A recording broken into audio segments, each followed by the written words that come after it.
बिस्मिल्लाहिर्रहमानिर्रहीम रब्बी शरह ली सदरी व यस्सर ली अमरी वाहलुल उक़दतम मिन लिसानी यफ़क़हू क़ौली। अस्सलामु अलैकुम व रहमतुल्लाहि व बरकातुहू। How are you all? Hope you people are enjoying good health, and I am also very fine. May Allah subhanahu wa ta'ala keep us safe always. Ameen summa ameen. Okay ji, today is Thursday 26th of November and we are going to complete our unit number 8 of course book. Please take out your course books and mention date and classwork on page number 87. Unit number 8, pound of the butter. So how many of you had mentioned date and classwork? Very good. Okay, Mr. Carson began to get suspicious. It was the butter. अब Mr Carson जो है वो परेशान, थोड़ा सा ना उनको शक पड़ने लग गया. इट वॉज़ द बटर, के किस चीज़ की वजह से उनके केक ठीक नहीं बन रहे थे. It was the butter. फिर उनको पता चल गया कि ये मक्खन की वजह है. He was sure of it. He was sure that the bricks of the butter that farmer Winston delivered were not the correct weight. They did not weigh 1 pound each. अब उनका ख्याल जो था वो ये था कि जो मेरे केक ठीक तरह से बेक नहीं हो रहे और अच्छे तरीके से नहीं बन रहे, अच्छे नहीं बन रहे, उसकी वजह क्या है. उन्होंने बहुत सोचा तो फिर उनको समझ में आया कि उनके केक मक्खन की वजह से नहीं पूरे सही बन रहे, क्योंकि मक्खन की क्वांटिटी जो थी वो 1 पाउंड से कम लग रही थी उनको. He decided to find out. उन्होंने फ़ैसला किया कि वो इसको ढूंढेंगे या इसके बारे में कुछ करेंगे.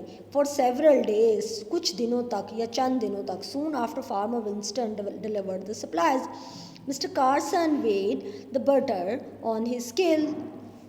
अब मिस्टर कार्सन ने जो वो बटर देके जा रहे थे फार्मर विंस्टन, उसका जब उन्होंने वेट किया अपने स्केल्स के ऊपर, just as he thought each brick weighed less than pound. अब उनको समझ में आ गई कि वाकई में ऐसा ही है जैसा वो सोच रहे थे, कि जो उनका मक्खन का जो वज़न था वो 1 पाउंड से कम था. Mr Carson was very angry. Mr Carson को बहुत गुस्सा आया. No wonder his cakes were not turning out right.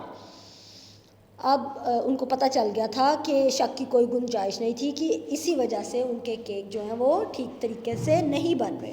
He complain to the police. उन्होंने पुलिस से शिकायत की.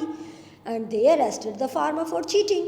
और उन्होंने किसान को धोखा देने के इल्ज़ाम में गिरफ़्तार कर लिया. चीटिंग, धोखा देना. अरेस्टेड, गिरफ़्तार किया. एट द ट्रायल द जज turn to the farmer Winston and said. जब मुकदमा पेश किया गया तो जज ने फार्मर विंस्टन की तरफ मुँह किया और पूछा, the baker says that you have sold him butter that is not correct weight. Do you have weighing scale at home. कहते हैं कि बेकर ये कह रहा है कि तुम्हारे पास, तुम जो मक्खन उसको दे रहे हो उसका वज़न कम है, तो तुम्हारे पास वेट मशीन नहीं है जिसके ऊपर तुम उसका वेट कर सको. No your honour, replied the farmer. नहीं इज़्ज़त माब मेरे पास नहीं है. Then how do you weigh the butter you sell. तो तुम वज़न कैसे करते हो. Weigh the butter you sell. तो तुम जो मक्खन बेचते हो तो उसका वज़न कहाँ करते हो. आस्क्ड द जज. जज ने पूछा.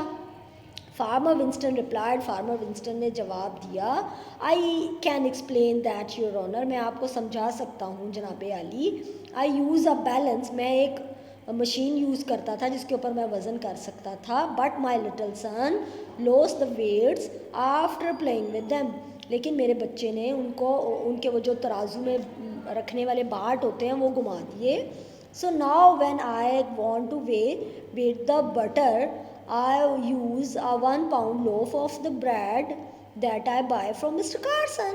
कहता है कि अब जब भी मुझे वज़न करना होता है तो मैं क्या करता हूँ, जो ब्रेड मैं मिस्टर कार्सन से ख़रीदता हूँ मैं उसको एक तरफ रखता हूँ और बटर को दूसरी तरफ रखता हूँ. तो मैं उतना ही वेट कर देता हूँ जितना वेट उनकी ब्रेड का होता है. तो ब्रेड का वज़न उन्होंने बताया था कि 1 पाउंड होना चाहिए. तो who was cheating actually in the last, what do you think. मेरा तो ख्याल है कि mister Carson was cheating mister Winston, क्योंकि मिस्टर विंस्टन तो एक सिंपल मैन था. उसको क्या पता कि कितना वेट है इसका लोफ का. उसने थोड़ा वेट किया था. अब मिस्टर जो कार्सन थे उन्होंने ही ब्रेड का वज़न कम रखा हुआ था ताकि ताकि लोग उनकी ब्लड ज़्यादा लें और उनका जो फ्लोर है, मैदा है, वो कम से कम लगे। तो वो बचत करना चाह रहे थे, तो वो बचत उल्टा उनके गले में पड़ गई। सो read this unit once again and write down the meanings over there and do tell me after